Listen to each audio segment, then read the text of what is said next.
Success is a journey, not a destination. In order for you to actually make it, enjoy the journey, you have to have a great playlist. You have to have great music to actually keep you going as far as the journey is concerned. So the question becomes, what's on your playlist? Why does it matter? And how can you come up with a better or superior playlist as far as your journey is concerned? All right, my friend, as far as states is concerned, as far as your consciousness is concerned, music plays a great role. Why? Because as you can alter the state of consciousness, what's going to happen is your behavior is going to be different, and ultimately the outcome is going to be completely different. And this is the reason why precisely I've been saying since last night that your state matters, because the state is basically the container that determines the shape of the outcome you're actually looking for. If the shape is actually different from what you're actually looking for, it is almost impossible for you to have exactly what you have in mind, as long as you don't take the time to change the container that you actually bring as far as your job is concerned. So as far as you are concerned, your job is to simply make sure you pay attention to the states. You pay attention to exactly what you actually bring and carry as far as your mind is concerned. You have to find a way to simply alter your state of consciousness if you want to be able to achieve whatever you're trying to achieve. This is the reason why, for example, the pharmaceutical industry right now is doing great, is making tons of money, because they have tapped into that precise problem that we're actually experiencing as a society. They come to understand that yes, people are basically suffering from a lack of precise identity. So therefore, they are trying to sell to these people all kind of different drugs to help them alter the state, because they know that once you're able to actually alter certain key things as far as your brain is concerned, your behavior is going to be different, and ultimately the outcome is going to be different. And the same thing also applies to the music industry, because once you're able to start tapping into the right music, you're gonna slowly but surely start changing something within your brain that's going to cause you to modify your behavior and ultimately change exactly what you actually want to achieve as far as your life is concerned. Back in the days, in Europe, when it comes to war, this is the reason why armies had to go to great lengths to find a great musician or a great set of musicians to bring with them to the battlefield, because they understood, they so intricately understood that yes, once you bring the right set of musicians onto the battlefield and they play the right music, our soldier will become emboldened. They will simply alter the state of mind. They're going to see themselves as warriors. They're going to see themselves as unstoppable, and they're going to keep moving forward as opposed to backward. No matter how many bullets or arrows are flying their way, they're gonna keep moving forward, because they're gonna be carried by something key, the music that's causing them to alter the state of mind or the state of consciousness that will simply cause them to believe that they are simply unstoppable or unbreakable. The same reality that applies to the battlefield will also cause the same set of musicians to become targets for the enemy, because the enemy is saying, I can see that these soldiers on the battlefield, they're actually drunk, they're in an altered state of mind, because there's a great set of musicians playing music that's simply causing them to keep moving forward. So if I want to modify the cadence of this war, I need to find a way to target these musicians, because if I can get to them, I'm simply going to now modify the state of consciousness, and the music will be different. Instead of seeing themselves as unstoppable, slowly but surely they're gonna start walking back and start asking themselves questions: is it really worth it? Why do I have to die on the battlefield and simply leave my child orphan, or leave my wife a widow? So I might as well find a way to simply dodge the bullet, and if I can dodge the bullet, simply start running backward, because I need to spare my life.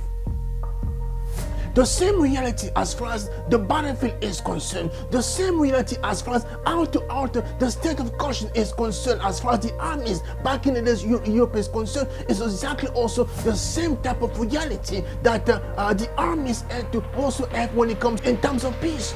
they will simply say to themselves, yes, this is the time of peace. We're not fighting with anyone, but at least we have to make sure that we keep ourselves ready, battle ready as far as life is concerned. So what we're going to do, we're going to simply make sure we set certain cannons at the gates of the city, and we're going to make sure that this cannon is guarded by people who are simply going to keep the soldiers in the right state of mind or the right trust. So Napoleon Bonaparte, you know what he used to do back in the days? He would simply go to the cannon that actually out there, most exposed cannon that's likely to be a target for an enemy coming towards them. He will simply go and post something at the bottom of this cannon. Simply says, this is where the brave soldiers are going to be standing. Guess what? Every soldier now aspires to be seen as the brave soldier, going there to look after the cannon, because they know once I'm there, I'm seen as a brave man. And as I'm seen as a brave man, my friends, my comrades back in the barracks are looking to me to simply also set or regulate their own cannons as far as how to be battle ready within a moment. And this is absolutely key. Now, from Europe, let's move to Africa, and precisely in the country that is known today as the Democratic Republic of Congo. Back in the days, there used to be, as a method of communication between villages, an instrument that people used to use called the lokole, otherwise spelled L-O-K-O-L-E. This lokole was simply an instrument of music that was used as a fax machine or a telephone machine between two different villages. So in the morning, when there was a great message to be sent from one village to another, someone would simply go and start basically playing a specific type of music, and the other villages would simply know that yes, we are getting our news from this particular village that yes, everything is okay. And when there was a message of sadness, the same instrument will be used to simply communicate the message to other surrounding villages. And when it was time to get ready for war, the same instrument will be used, because as this instrument is actually being used, other villages will simply know that yes, this particular village is about to attack this other village, and now we are all in a state of war. Now, can you imagine what it was like for all these villagers, for all these people on a daily basis, to pay attention to the cadence, to pay attention to the rhythm coming from this instrument, because they knew from the very first note of the music that this is going to be a great day, or it's going to be a sad day, or simply a day of war. The first note of the music simply was there to help them alter the state of consciousness, to simply behave accordingly as far as what the day imposed between villages. And why this is particularly important? Because even when it comes to the emotional intelligence of these people, they didn't want to be traveling from one place to another without knowing what was happening. Because can you imagine, it's basically a sad day in village A, and someone coming from village B is traveling basically to village A, but he doesn't know that someone has lost a great family member, and they're going to sing as if it was a great day. Though there is no empathy, there is no communication, there is no relationship between these two people. So in order to prevent that, this is why they have to pay attention to the music, because the music was there to simply help them regulate themselves and help them regulate the relationship with the people around them. And this is absolutely key. Now, when it comes to the step to consider as far as how to select the great playlist is concerned, here's what I'm going to share with you. First of all, you have to pay attention to the identity. Who wrote the music? How did they write this music? These are very important questions you have to ask yourself, because just like on the battlefield back in the days, the soldier depended on a brave man or a set of brave men to simply play the right music. You have to also pay attention to the identity or the origin of the music. So again, the key question is who wrote the music and how did they write the music? That's number one. Number two, the context. When was the music written and where was it written? Why? Because you have to know exactly the general context in which the song was actually written. Number one. Number two, you also have to know exactly the specific as far as life is concerned, where this particular song was actually written. Why? Because whatever spirit or whatever message or whatever a psyche that actually attached to this particular song, it's going to show up in the soul of the music. And the soul of the music will also determine how you actually also be able to alter the state and the type of behavior and outcome you're going to get as far as your life is concerned.